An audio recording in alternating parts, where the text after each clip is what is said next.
Okay बड़ी तो finally यहाँ पर आ चुका है सोलो लेवलिंग का एपिसोड 2। और अगर तुमने एपिसोड 1 मिस करा है तो ऊपर आई बटन पे क्लिक कर देना। और हाँ, डेली वीडियोस देखने के लिए फटाफट से इस चैनल को सब्सक्राइब कर लो। वेल बड़ी, इस एपिसोड का नाम है if I had one more chance. Episode की शुरुआत में हमें दिखाया जाता है कि ये सारे के सारे हंटर्स उसी डंजन में फंसे हुए हैं और यहाँ पर कोई भी नहीं जानता कि इस डंजन से बाहर कैसे निकला जाए। तभी कैप्टन सॉन्ग यहाँ पर सबको हिलने से मना करता है। वो ये कहता है कि अगर कोई भी अपनी जगह से हिला तो ये स्टैचू फिर से हमारे ऊपर अटैक कर देगा। यहाँ पर जूही भी बहुत डरी हुई है। तभी सॉन्ग जिन्वू के पास आकर कहता है, अच्छा हुआ कि तुमने स्टैचू को नोटिस कर लिया, नहीं तो अभी हम सभी मारे जाते। सॉन्ग जिन्वू से ये भी कहता है, तुम्हें पता था जिन्वू की ये स्टैचू हिलने वाला है। इस बात पर जिन्वू मना कर देता है। जिन्वू सॉन्ग के हाथ को नोटिस करता है जिसमें से खून बह रहा है, क्योंकि सॉन्ग का हाथ यहाँ पर कट चुका है। सॉन्ग जिन्वू से ब्लीडिंग को रोकने के लिए मदद मांगता है। जिन्वू सॉन्ग के हाथ पर पट्टी बांध ही रहा होता है। तब यहाँ पर सॉन्ग कहता है, अगर अभी जूही की हालत सही होती तो मैं उसे हील करने के लिए कहता। सॉन्ग ये भी कहता है कि जूही एक बी रैंक की हीलर है, लेकिन तब भी वो सिंपल रेड के ऊपर इसलिए जाती है क्योंकि वो वीक माइंडेड है। इसके बाद वो स्टैचू को देखकर कहता है कि मुझे ऐसा लग रहा है कि ये डंजन ए रैंक का है, या फिर हो सकता है कि ये एस रैंक का भी हो। इसके बाद वो फिर से टेंपल के सारे रूल बताता है। जिन्वू कहता है कि यहाँ पर जिस गॉड की बात हो रही है शायद वो ये स्टैचू हो। अगला सीन होता है जिन्वू की बहन की क्लास का। जिन्वू की बहन अपनी दोस्त से कहती है,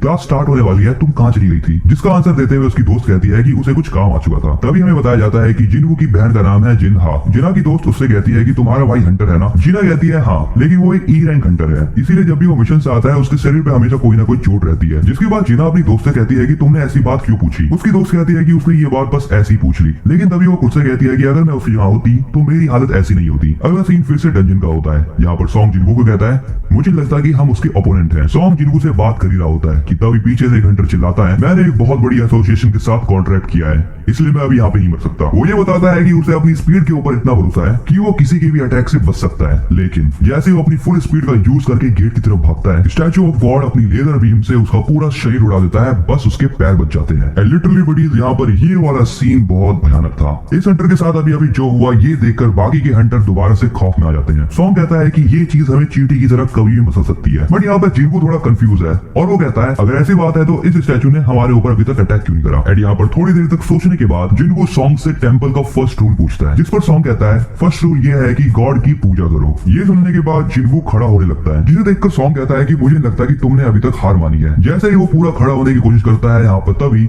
स्टैचू की आंख फिर से जलने लगती है, लेकिन यहाँ पर जिन्वू फटाफट से झुक जाता है, जिससे स्टैचू की आंखें फिर से नॉर्मल हो जाती है। ये देखने के बाद जिन्वू सभी हंटर से कहता है कि सब अपने घुटनों के बल बैठ जाओ और इस स्टैचू के सामने झुक जाओ। जिस पर सॉन्ग से पूछता है कि तुमने कुछ पता लगाया है क्या? जिन्वू बताता है कि जब तक उन सभी का सर एक सर्टेन हाइट से नीचे रहेगा तब तक ये स्टैचू उनके ऊपर अटैक नहीं करेगा, और शायद यही टेंपल के पहले रूल का मतलब है। ये कहने के बाद जिन्वू झुक जाता है और ये चीज देखने के बाद बाकी हंटर्स भी उसके साथ झुक जाते हैं। बट यहाँ पर माशिमा को जिन्वू की बात पर थोड़ा डाउट होता है और तभी यहाँ पर हमें वो सीन दिखाया जाता है जिसका हम सभी को वेट था। सबको झुका हुआ देख के स्टैचू ऑफ गॉड एक अजीब सी स्माइल करता है। उस स्टैचू का ऐसा अजीब सा एक्सप्रेशन देखने के बाद सभी हंटर्स सोच में पड़ जाते हैं। बट तभी थोड़ी देर तक झुके रहने के बाद यहाँ पर शिंटा फिर से खड़ा हो जाता है। वो सभी हंटर्स को ये कहता है कि देखो अभी हमारे ऊपर अटैक नहीं कर रहा है, और शिंटा को देखकर बाकी के हंटर्स दोबारा से खड़े हो जाते हैं। लेकिन तभी यहाँ पर आता है एक ट्विस्ट। जो स्टैचू ऑफ गॉड बैठा हुआ था वो उन सभी को देखकर खड़ा हो जाता है। उस स्टैचू को खड़ा देखकर बाकी के हंटर्स फिर से यहाँ पे खौफ में आ जाते हैं। सॉन्ग यहाँ पर घबरा के जिन्वू से कहता है कि क्या तुम्हारे पास कोई आइडिया है? जिन्वू कहता है, मुझे ऐसा लग रहा है कि हम इस टेंपल के रूल को वायलेट नहीं कर सकते हैं। लेकिन इसी के साथ साथ यहाँ पर स्टैचू ऑफ गॉड उन हंटर्स की तरफ आगे बढ़ता है। जिन्वू कहता है, सेकंड रूल में लिखा हुआ था कि गॉड को प्रेज करो। यहाँ पर बाकी के सभी हंटर ये बात सोच रहे होते हैं कि इस क्लू का क्या मतलब है। बट तभी एक हंटर आगे बढ़ते हुए कहता है कि मैं जानता हूँ कि गॉड को प्रेज कैसे करना है। जिसके बाद वो हंटर आगे बढ़ता है और सर झुकाकर कुछ भी बड़बड़ाने लगता है। ये चीज देखने के बाद बाकी हंटर्स कहते हैं कि ऐसा लग रहा है कि ये चीज काम कर रही है और ये स्टैचू अब स्लो हो चुका है। लेकिन यहाँ पर ये हंटर प्रार्थना कर ही रहा होता है कि तभी स्टैचू ऑफ गॉड अपने पैर से उस हंटर को कुचल देता है। उस हंटर का खून फ्लोर पर फैला हुआ देखकर बाकी के हंटर्स डर जाते हैं। इसके बाद फिर से वो स्टैचू आगे बढ़ने लगता है, जिसे देखकर माशिमा और शिंटा वहाँ से भागने लगते हैं। बट अब बारी होती है इस लड़की की, एंड ये लड़की भी यहाँ पर कुचली जाती है। सॉन्ग कहता है कि एक साथ भागना अच्छा नहीं रहेगा, इसलिए हम सब अलग हो जाते हैं। सभी हंटर्स अपनी जान बचाने के लिए इधर उधर भागने लगते हैं। भागते भागते शिंटा यहाँ पर सोचता है कि वो इस जगह पर तो नहीं मर सकता, और इसी के साथ उसको अपनी फैमिली की भी याद आती है। लेकिन भागते भागते वो एक गार्ड स्टैचू के सामने आ जाता है, जिसके बाद वो स्टैचू अपनी कुल्हाड़ी से शिंटा को दो हिस्सों में बांट देता है। जूही के साथ भागते भागते जिन्वू यहाँ पर ये सोच रहा है कि गॉड को आखिर प्रेस कैसे करे। वो जूही की तरफ देख के कहता है कि मैं जूही को अकेले छोड़ नहीं सकता। इसी के साथ जिन्वू बाकी के स्टैचूज को भी देख रहा है। तभी एक स्टैचू एक हंटर को बहुत बुरी तरीके से मार देता है। जिन्वू उन सभी स्टैचूज को देखते देखते ये बात नोटिस करता है कि कुछ स्टैचूज के हाथ में स्वॉर्ड है कुछ के हाथ में हैमर और कुछ स्टैचूज के हाथ में म्यूजिकल इंस्ट्रूमेंट। इसके बाद जिन्हू यहाँ पर कुछ सोचता है और बाकी बचे हुए हंटर्स को म्यूजिकल इंस्ट्रूमेंट पकड़े हुए स्टैचूज के नीचे जाने के लिए कहता है। जैसे ही सॉन्ग उस स्टैचू के नीचे जाता है, उस स्टैचू में से कुछ गाना वाना मुझे लगता है, जिसे देखने के बाद सॉन्ग सबसे कहता है ये म्यूजिकल इंस्ट्रूमेंट वाला स्टैचू अटैक नहीं करेगा। यहाँ पर बहुत अलग अलग स्टैचूज है जिनके हाथ में म्यूजिकल इंस्ट्रूमेंट्स है, इसीलिए सभी हंटर्स अलग अलग जगह पर जाके बैठ जाते हैं। जिन्हू जूही के साथ एक स्टैचू के नीचे जाके खड़ा हो जाता है, लेकिन वो स्टैचू एक्टिवेट नहीं होता। जिन्हू यहाँ पर कहता है लगता है दो लोग एक स्टैचू के नीचे खड़ी नहीं रह सकते, और वो जूही को वहाँ पर छोड़ के चले जाता है, जिसके बाद वो स्टैचू एक्टिवेट हो जाता है। जिन्हू यहाँ पर दूसरे स्टैचू की तरफ भाग रहा होता है, लेकिन उसका पीछा गॉड स्टैचू कर रहा होता है। गॉड स्टैचू जिन्हू के ऊपर पैर रखने वाला होता है, लेकिन यहाँ पर जिन्हू एक जंप मारता है और बच जाता है। लेकिन यहाँ पर जिन्हू से एक मिस्टेक हो जाती है, वो एक वेपन पकड़े हुए स्टैचू के नीचे आकर खड़ा हो जाता है। सॉन्ग चिल्लाकर जिन्हू को कहता है कि वहाँ पर खड़ा नहीं होना तुम्हें, जिसके बाद वो स्टैचू अपनी शील्ड से जिन्हू के ऊपर अटैक कर देता है। यहाँ पर जूही चिल्लाती है, लेकिन हमें पता लगता है कि जिन्हू अभी भी जिंदा है, और वो रेंगते रेंगते उस म्यूजिकल इंस्ट्रूमेंट वाले स्टैचू की तरफ बढ़ता है। यहाँ पर स्टैचू ऑफ गॉड भी उसके पीछे पड़ा हुआ है, लेकिन फाइनली यहाँ पर जिन्हू अपनी जान बचा लेता है, जिसके बाद उस स्टैचू से म्यूजिक बजने लगता है, और यहाँ पर जिन्हू सोचता है कि यही तरीका है गॉड को प्रेस करने का। इसके बाद गॉड स्टैचू भी शांत हो जाता है और अपनी सीट पे जाके वापस बैठ जाता है, और वो अजीब सी स्माइल करना भी बंद कर देता है। माहौल के शांत होने के बाद यहाँ पर जूही जिन्हू के पास भागती हुई आती है, और उसे यहाँ पर पता चलता है कि जिन्हू का एक पैर आधा कट चुका है। जूही यहाँ पर अपनी हीलिंग मैजिक का बहुत ज्यादा इस्तेमाल कर लेती है, जिसकी वजह से उसके मुंह और आंखों में से खून निकलने लगता है। दूसरी तरफ यहाँ पर माशिमा सॉन्ग से कहता है कि तुमने एज अ कैप्टन बहुत जल्दबाजी में डिसीजन लिया, और जो तुमने अपना हाथ गवाया है वो इस चीज का ही कर्मा है। ये बात सुनने के बाद यहाँ पर बाकी के हंटर माशिमा को चुप होने के लिए कहते हैं। सॉन्ग माशिमा को कहता है कि हाँ ये सारी गलती मेरी है, क्योंकि फाइनल डिसीजन मेरा ही था। बट जिन्हू मनी मन सोचता है कि ये समय बहस करने का नहीं है, क्योंकि अभी भी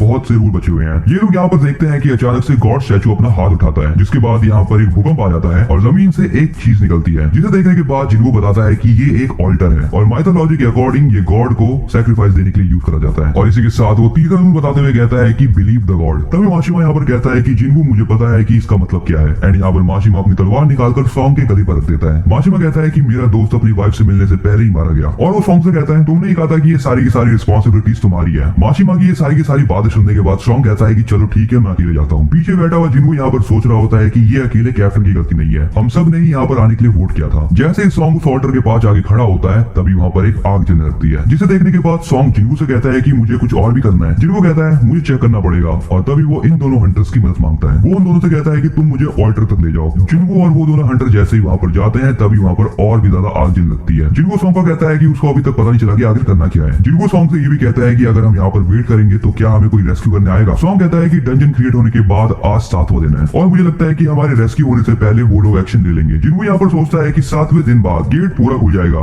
जिसे डंजन ब्रेक कहते हैं, जिससे होगा ये कि जो बीस्ट है वो ह्यूमन वर्ल्ड में एंटर कर जाएंगे। इसीलिए टाइम लिमिट पूरा होने से पहले उन्हें डंजन बॉस को हराना पड़ेगा, और अगर यहाँ पे ये लोग फेल हो गए तो ये स्टैचू भी ह्यूमन वर्ल्ड के अंदर जा सकता है। अगला सीन होता है जिना का, जो कि अपनी मॉम से मिलने हॉस्पिटल आई है। जिना यहाँ पर अपनी मॉम से बहुत सारी बातें कर रही होती है, लेकिन उसके बदले में उसकी मॉम कोई भी रिस्पॉन्ड नहीं करती। अगला सीन फिर से डंजन का होता है, जहाँ पर जिन्हू माशिमा और जूही से उस ऑल्टर के पास आने के लिए कहता है, जिससे बाकी की बची हुई फ्लेम्स भी चल जाए। जैसे ही माशिमा और जूही उस ऑल्टर के पास जाते हैं, बाकी की बची हुई फ्लेम्स भी चल जाती है, जिसके बाद उस ऑल्टर में से एक बिजली निकलती है, जिससे होता यह है कि रेड फ्लेम्स के अराउंड एक ब्लू फ्लेम भी बन जाती है। एंड ऐसा होने के बाद उस टेंपल का गेट भी खुल जाता है। ये सभी आपस में बात कर ही रहे होते हैं कि आखिर ये सब हो क्या रहा है, लेकिन तभी बचे हुए जितने भी स्टैचू हैं वो सारे के सारे एक्टिवेट हो जाते हैं और इनकी तरफ बढ़ने लगते हैं। जिनको जूही को आग बंद करने से मना करता है। जिनको कहता है कि अगर ये लोग कहीं और देखेंगे तो ये स्टैचूज उनकी तरफ और भी ज्यादा तेजी से बढ़ने लगेंगे। जिनको यहाँ पर इस चीज को बचपन में खेले जाने वाले एक गेम से कंपेयर करता है। वो कहता है कि अपनी आंखें खुली रखो और इन सभी स्टैचूज के ऊपर रखो, लेकिन यहाँ पर इस हंटर की आंखें दुखने लगती है और वो अपनी आंखें झपका के उस गेट से भाग जाती है। उस हंटर के भागने के बाद यहाँ पर ये गेट थोड़ा सा बंद हो जाता है। उस हंटर के भाग जाने के बाद यहाँ पर सॉन्ग जिन्हू से कहता है कि आखिर ये सब चल क्या रहा है। जिनको यहाँ पर कहता है कि जैसे ही कोई यहाँ से भागता है, ऑल्टर की फ्लेम्स भी यहाँ पर गायब हो जाती हैं, जिसके बाद जिनको यहाँ पर रूल्स को वापस से सोचता है और वो कहता है कि ये डोर एक ट्रैप है, जिससे गॉड इन लोगों को टेस्ट कर रहे हैं कि इन्हें गॉड के ऊपर कितना बिलीव है। जिनको के बगल में खड़ा हुआ हंटर भी कहता है कि अब मुझसे और नहीं था जा रहा। ये कहने के बाद वो जिनको को फेंक देता है और वो भी गेट से बाहर निकल जाता है। जिनको बाकी लोगों से कहता है कि अब यहाँ से कोई मत भाग रहा, अगर यहाँ से कोई भागा तो यहाँ पर एक ब्लाइंड स्पॉट क्रिएट हो जाएगा। लेकिन ये वाली बात सॉन्ग को समझ नहीं आती और वो जिनको से कहता है कि इसको थोड़ा सा बताओ। जिनको कहता है कि सभी लोग बस यहाँ पर खड़े रहो, क्योंकि ये ब्लू फ्लेम्स बस टाइमर है। जैसे ही ये वाली ब्लू फ्लेम्स यहाँ पर खत्म हो जाएगी तब हम सभी के सभी यहाँ से भाग पाएंगे। माशिमा को जिन्वू की बातों के ऊपर भरोसा नहीं होता, लेकिन वो तब भी जिन्वू से कहता है तुम वीक हो, लेकिन तब भी अभी तक हम तुम्हारी वजह से ही बच पाए हैं। मुझे माफ करना, मेरी फैमिली मेरे घर पे इंतजार कर रही है। और ये कहने के बाद यहाँ पर माशिमा भी गेट से भाग जाता है। माशिमा के भागने के बाद ये स्टैचूज फिर से उनकी तरफ आगे बढ़ने लगते हैं। ये देखकर सॉन्ग जिन्वू और जूही से कहता है कि तुम दोनों भी यहाँ से जल्दी निकल जाओ, क्योंकि यहाँ पर सॉन्ग को ऐसा लग रहा है कि जब तक यहाँ पर एक आदमी खड़ा रहेगा तब तक ये गेट बंद नहीं होगा। जूही भागने की कोशिश करती है, लेकिन वो नोटिस करती है कि उसके पैर आगे नहीं बढ़ पा रहे, और ऐसा इसलिए है क्योंकि उसने अपनी हीलिंग मैजिक का यूज बहुत ज्यादा कर लिया है। जिन्वू यहाँ पर सॉन्ग को कहता है कि आप जूही को लेकर यहाँ से बाहर चले जाओ। यहाँ पर जूही जाने के लिए मना कर देती है, जिसके बाद जिन्वू जूही से कहता है कि मैं तुम्हें प्रॉमिस किया था कि मैं तुम्हें लंच पर लेके जाऊंगा। और ये बोलने के बाद वो जूही को एक मैजिक जेम देता है और वो कहता है कि जब मैं यहाँ से बाहर जाऊंगा तब मैं तुम्हें बाकी के बच्चे में पैसे दे दूंगा। जूही कहती है कि तुम अभी भी मजाक कर रहे हो, लेकिन सॉन्ग जूही के गले में मारकर उसको बेहोश कर देता है और वो फाइनली जूही को लेकर वहां से गेट के बाहर निकल जाता है। इसके बाद वो सारी की सारी ऑरेंज फ्लेम बंद हो जाती है। यहाँ पर सारे स्टैचू जिन्वू की तरफ बढ़ रहे होते हैं और जिन्वू यहाँ पर सोच रहा होता है कि चलो अब मैं फाइनली मरने वाला हूँ, लेकिन तब भी यहाँ पर जिन्वू माशिमा की स्वॉर्ड उठा लेता है और लड़ने के लिए तैयार हो जाता है। लेकिन तभी एक स्टैचू अपनी तलवार को जिन्वू की तरफ फेंक के मारता है, लेकिन वो तलवार जिन्वू को लगती नहीं है। इसके बाद एक स्टैचू सबसे पहले जिन्वू का हाथ काटता है और बाकी के स्टैचूज भी उसके ऊपर अटैक करते हैं। एंड इसके बाद यहाँ पर फाइनली जिन्वू के पेट पर एक स्पीयर घुसा दिया जाता है और उसको उस ऑल्टर के ऊपर भी लिटाया जाता है। इसके बाद यहाँ पर एक स्टैचू जिन्वू को अपनी तलवार से मार देता है। लेकिन यहाँ पर एक ट्विस्ट है, यहाँ पर एक स्क्रीन अपीयर होती है जिसपे लिखा है